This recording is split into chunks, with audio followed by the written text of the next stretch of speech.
আসসালামু আলাইকুম প্রিয় ছাত্রছাত্রীবৃন্দ, তোমরা কেমন আছো? আশা করছি আল্লাহর রহমতে ভালো আছো সবাই। আমি মোহাম্মদ আজিমউদ্দিন,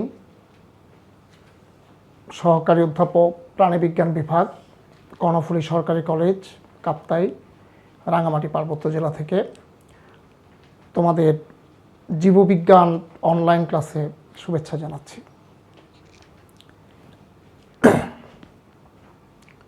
তোমরা একটা ছবি দেখতে পাচ্ছ, এ এবং বি চিহ্নিত করা আছে।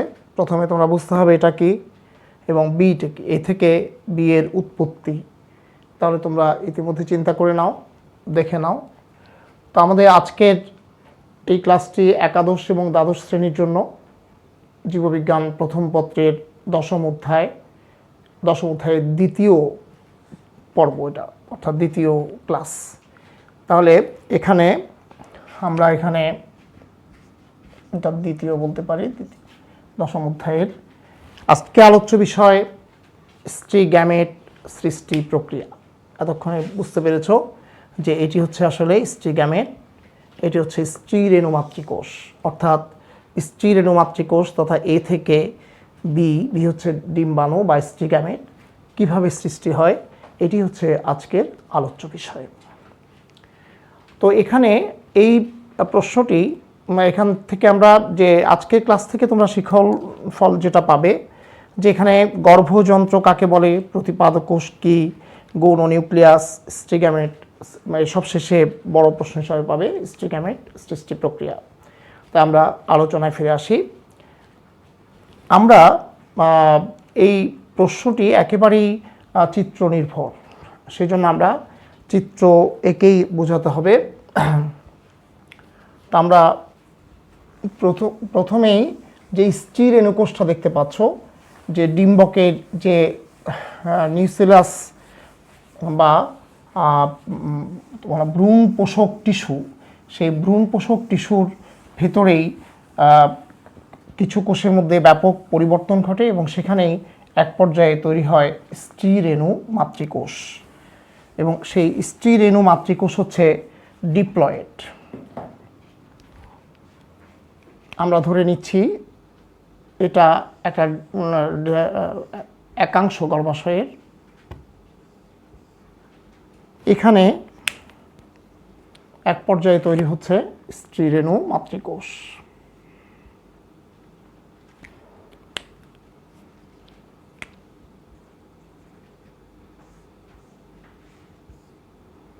তাহলে এটি হচ্ছে স্ত্রী রেণু মাতৃকোষ।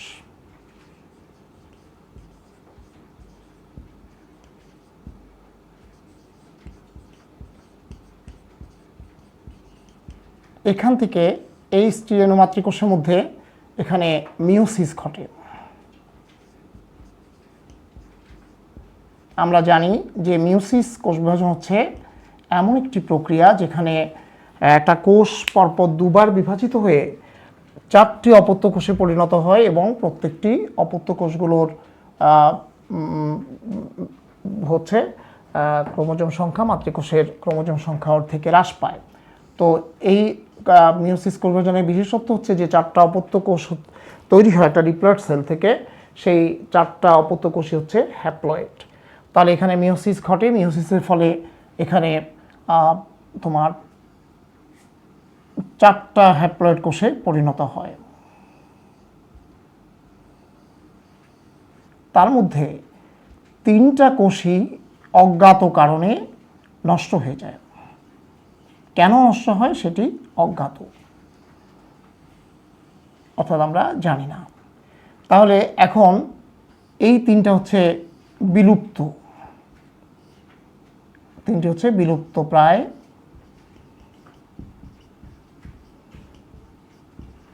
কোষ, এগুলো বিলুপ্ত হয়ে যায়।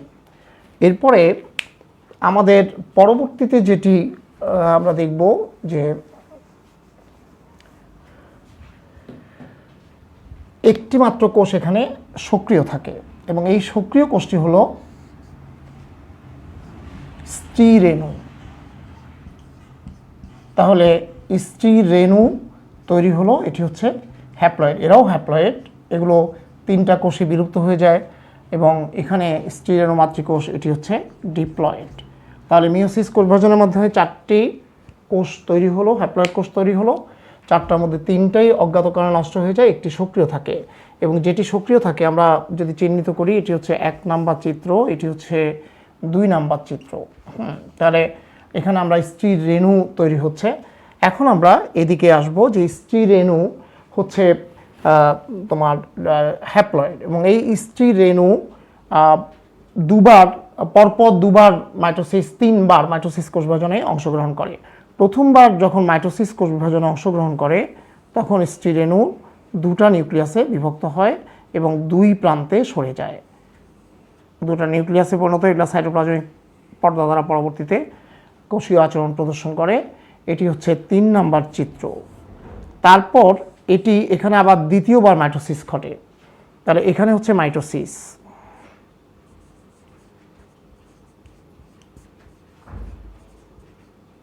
এই মাইটোসিস কোষ বিভাজনের মাধ্যমে এটি প্রথমে 2টা নিউক্লিয়াসে পরিণত হয়, নিউক্লিয়াস, এরপরে 2টি থেকে 4টি কোষে পরিণত হয়, 4টি নিউক্লিয়াসে পরিণত হয়। তাহলে 2 মেরুতে 4টা কোষ অবস্থান করে।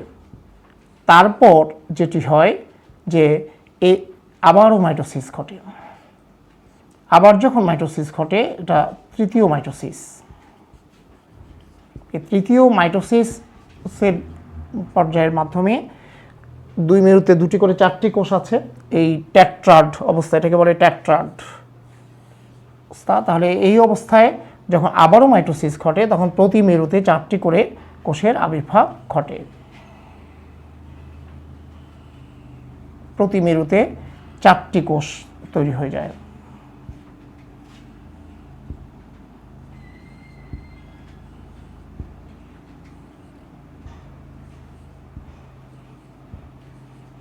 এই অবস্থায় এটিকে বলা হয় ভ্রূণস্থলী। এটা 5 নাম্বার চিত্র।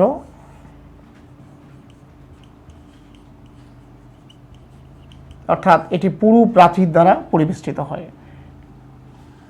এরপর আর মাইটোসিস ঘটে না।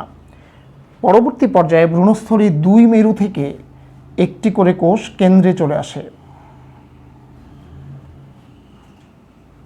2 মেরু থেকে কোষগুলো কেন্দ্রে চলে আসে। কেন্দ্রে যে কোষগুলো আসে সেগুলো আমরা আলাদা করে দেখাচ্ছি।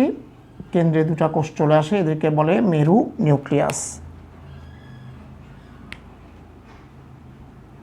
আর বাকি 3টা কোষ ডিম্বক মূলের দিকে যেগুলো থাকে সেগুলো 3টা কোষই একই রকম থাকে, এদেরকে একই সাইজের থাকে, এদেরকে বলে প্রতিপাদ কোষ।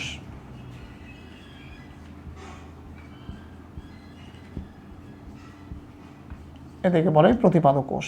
আর যেই 2টা কোষ মেরুতে আসে এদেরকে বলে মেরু নিউক্লিয়াস।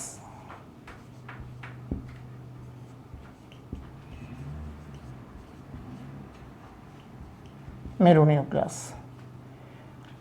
আর ডিম্বক রন্ধ্রের দিকে যে কোষটি থাকে সেটি হচ্ছে সেই 3টা কোষের মধ্যে ব্যাপক পরিবর্তন ঘটে এবং সেই পরিবর্তনের অংশ হিসাবে একটি কোষ অনেক বড় হয়ে যায়, অর্থাৎ এই কোষটি হচ্ছে ডিম্বাণু। 3টার মধ্যে একটা অনেক বড় হয়ে যায় এবং বাকি 2টা থাকে সহকারী কোষ 2 পাশে, সেগুলো অপেক্ষাকৃত ছোট। তাহলে এদেরকে বলা হয়, এই 2টা কোষকে বলা হয় সহকারী কোষ বা সিনার্জিড।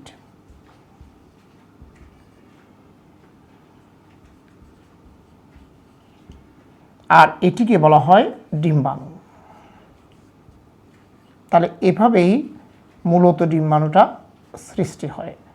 তাহলে এখানে যে ডিম্বাণুটা তৈরি হলো, ডিম্বাণু এবং সহকারী কোষ এই দুটাকে একসাথে বলা হয় গর্ভযন্ত্র।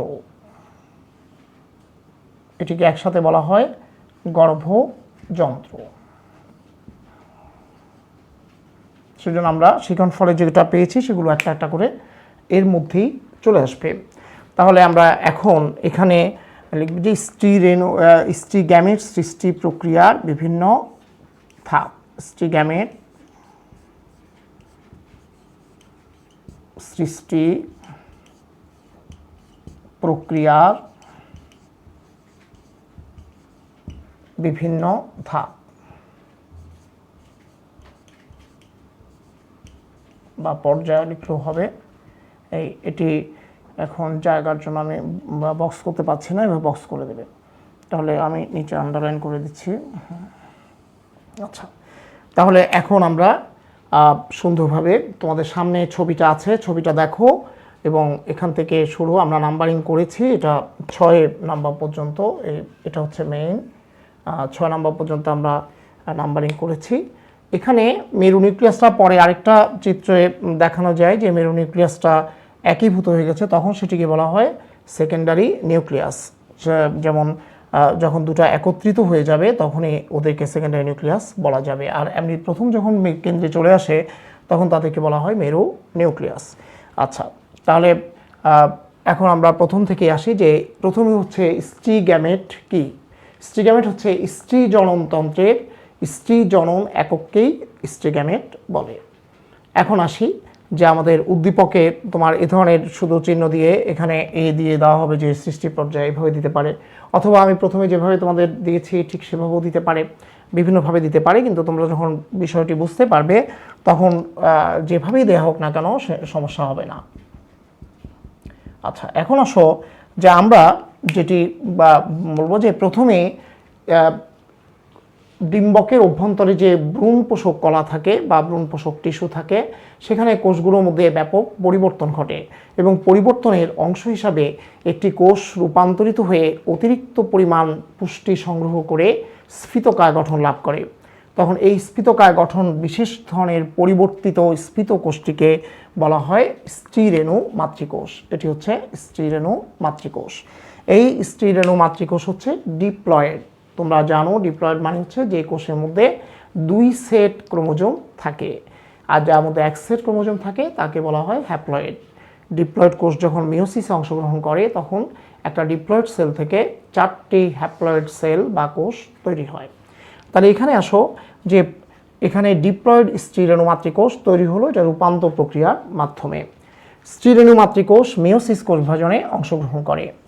মিওসিস কোষ বিভাজনের মাধ্যমে সে 4টি কোষে বিভক্ত হয়, কিন্তু এই 4টি কোষের মধ্যে 3টি কোষ অজ্ঞাত কারণে নষ্ট হয়ে যায় বা বিলুপ্ত হয়ে যায়। যারা বিলুপ্ত হয়ে যায় তা তো নষ্ট হয়ে গেল, আর একটি সক্রিয় থাকে। যেটি সক্রিয় থাকে সেই সক্রিয় কোষটিকে বলা হয় স্ত্রীরেণু। খেয়াল করো, এটা ছিল স্ত্রীরেণু মাতৃকোষ, সেটা হচ্ছে স্ত্রীরেণু। আচ্ছা, স্ত্রীরেণু হচ্ছে হ্যাপ্লয়েড। স্ত্রীরেণুতে পরপর মাইটোসিস ঘটে। প্রথম মাইটোসিসের ফলে 3বার মাইটোসিস ঘটে। তাহলে প্রথম মাইটোসিসের ফলে স্ত্রীরেণু মাতৃকোষের নিউক্লিয়াস 2টি খণ্ডে বিভক্ত হয় এবং 2 মেরুতে গমন করে। তারপর যেটা হয় সে যে স্ত্রীরেণুর নিউক্লিয়াসের চারদিকে সাইটোপ্লাজমিক পর্দা গঠিত হয়, ফলে দেখা যায় যে তারা নিউক্লিয়াস থাকে না, তারা কোষে পরিণত হয়, অর্থাৎ কোষীয় আচরণ প্রদর্শন করে। এরপর এই নিউক্লিয়াসটা পরবর্তী দ্বিতীয় মাইটোসিসে প্রবেশ করে, এটাও মাইটোসিস।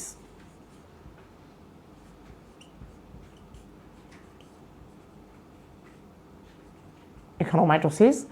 এই মাইটোসিসের ফলে 2 পাশে 2টি করে প্রত্যেকটা কোষ 2টা কোষে পরিণত হয়, কাজে 2 মেরুতে 4টা করে 2টি করে মোট 4টা কোষ সৃষ্টি হয় এবং এই অবস্থায় ভ্রূণস্থলীটা হয় ট্যাট্রার অর্থাৎ 4 কোষ বিশিষ্ট।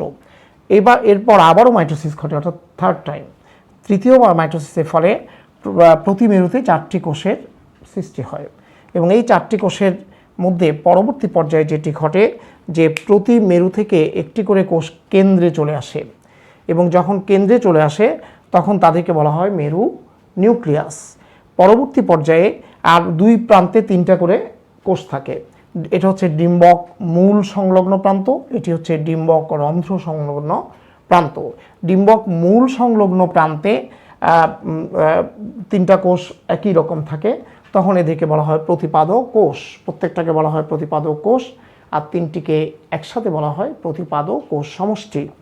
পরবর্তী পর্যায়ে দেখা যায় যে মেরু নিউক্লিয়াসগুলো একীভূত হয়ে যায়, অর্থাৎ একীভূত হয়ে গেলে তখন মেরু নিউক্লিয়াসগুলোকে বলা হয় গৌণ নিউক্লিয়াস বা সেকেন্ডারি নিউক্লিয়াস।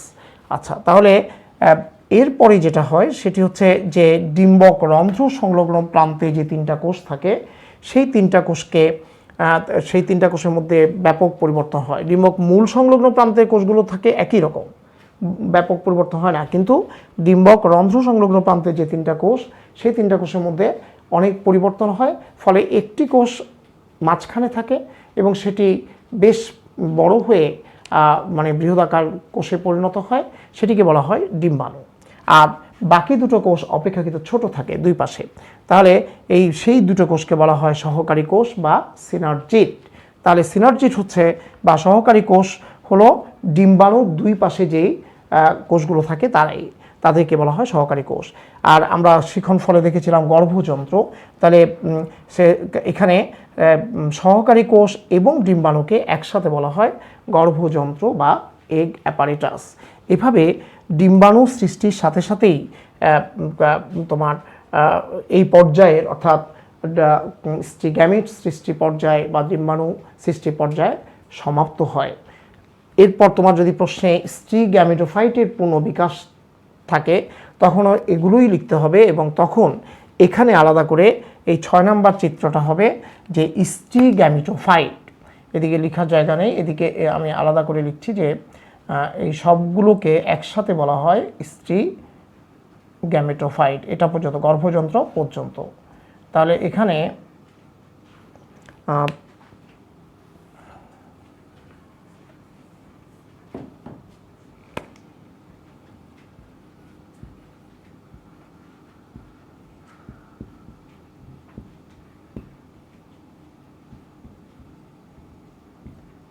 স্ত্রী গ্যামেটোফাইট। তাহলে এখানে ডিম্বাণু, সহকারী কোষ, গর্ভযন্ত্র, সেকেন্ডারি নিউক্লিয়াস বা গৌণ নিউক্লিয়াস, প্রতিপাদক কোষ সমষ্টি এবং ভ্রূণস্থলী, এটাকে বলা হয় কমপ্লিট গঠনটাকে বলা হয় ভ্রূণস্থলী।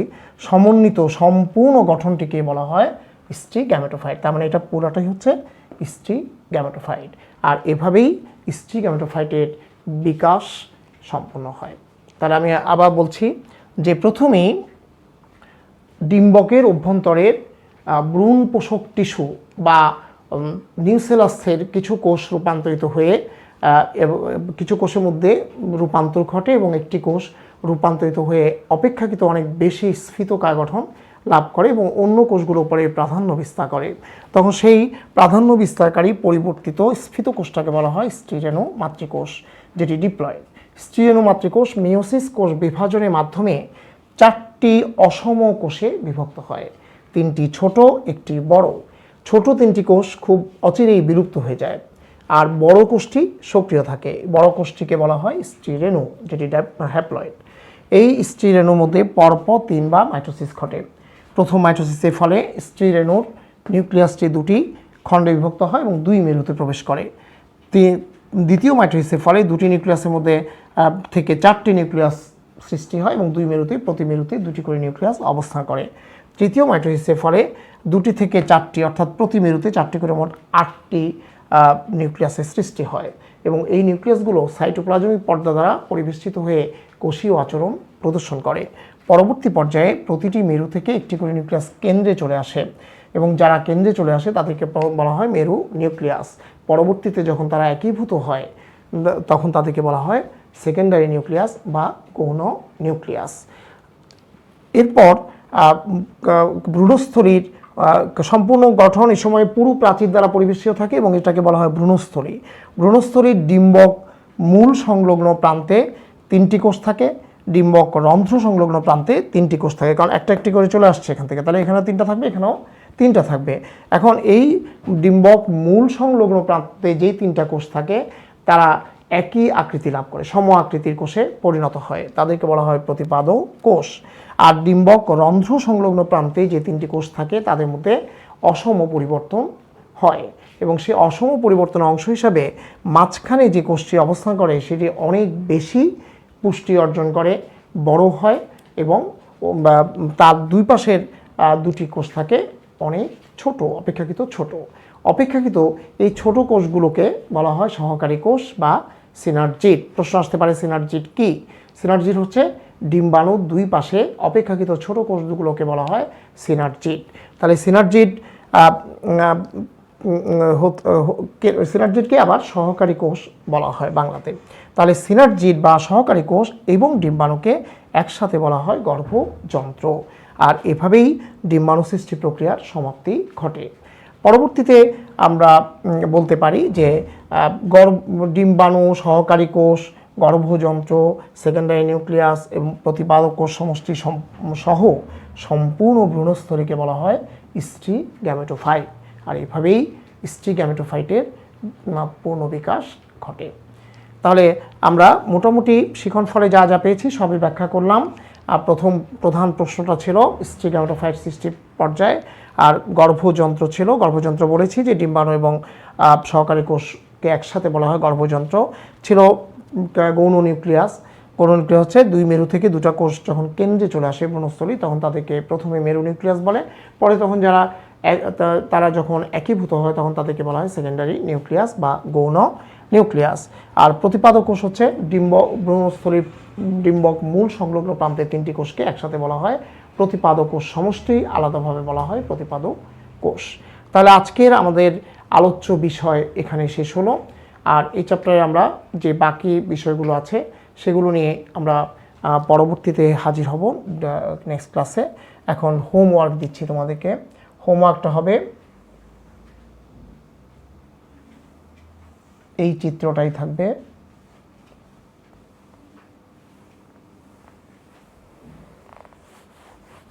আমি প্রথমে যে চিত্রটা দিয়েছিলাম সেভাবেও দিতে পারে একটা কোশ্চেন, আবার সেভাবে না দিয়ে ঠিক এভাবেও দিতে পারে।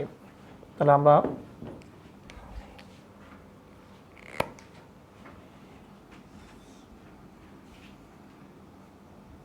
এখন তোমাকে প্রথমে এটি চিহ্নিত করতে হবে এটা কি। হ্যাঁ, এখান থেকে আমরা চলে যাব। এটাই হচ্ছে উদ্দীপক, এটা 1 নাম্বার। আর নাম্বার এখানে না দিলেও চলবে, উদ্দীপকে হয়তো নাম্বার থাকবে না, তুমি এখানে নাম্বার থাকবে না, উদ্দীপকে এখানে থাকবে মনে করো এক্স, এক্স থেকে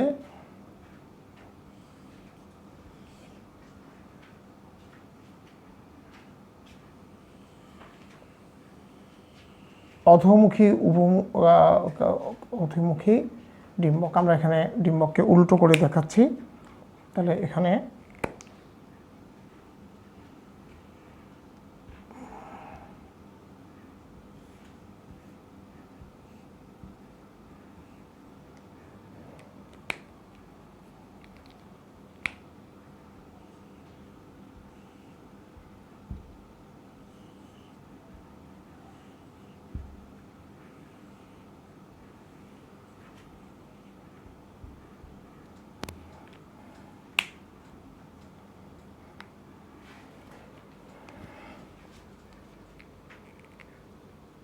হোমওয়ার্ক,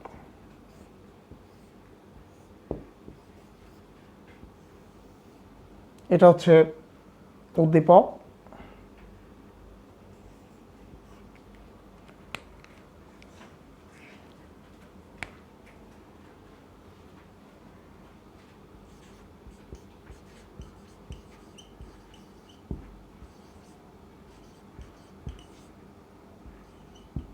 এটা হচ্ছে ক।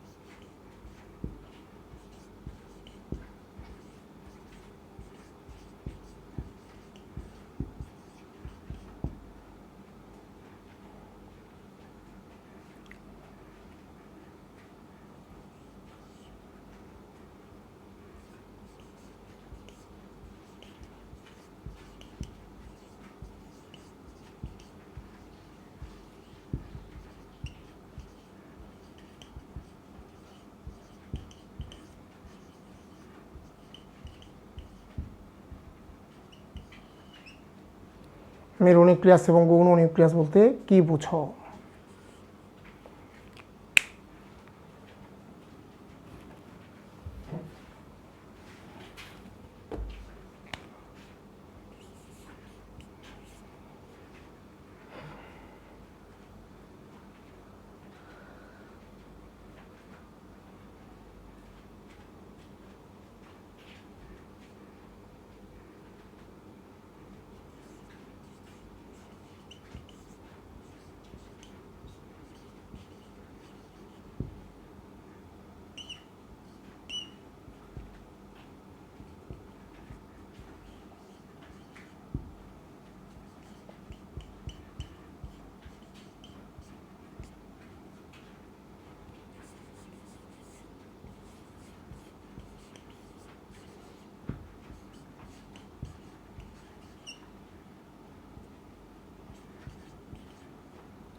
উদ্দীপকে ওয়াই এর সাথে শুক্রাণু তুলনা করো।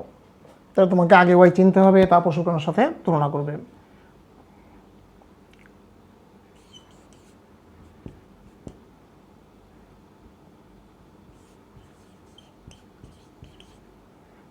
এক্স থেকে ওয়াই সৃষ্টির প্রক্রিয়াটি চিত্রসহ বর্ণনা করো।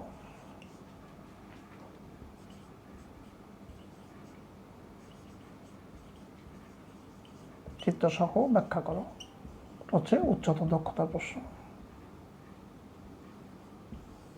এই হচ্ছে তোমাদের বাড়ির কাজ। তাহলে প্রশ্নটা তোমরা সম্পন্ন করবে এবং সম্পূর্ণ চিত্র অঙ্কন করবে এবং সেটি মেসেঞ্জারে পাঠিয়ে দেবে। তাহলে আমরা আজকের মতো এখান থেকে বিদায় নিচ্ছি। আগামী ক্লাসে আমরা এই চ্যাপ্টারে যে অন্য প্রশ্নগুলো আছে সেগুলো নিয়ে হাজির হব। আগামী দিন আমাদের মোটামুটি 10ম অধ্যায় শেষ হবে। সে পর্যন্ত তোমরা সবাই আশা করছি ভালো থাকবে ইনশাআল্লাহ এবং ভালো থাকার চেষ্টা করবে। আল্লাহ হাফেজ।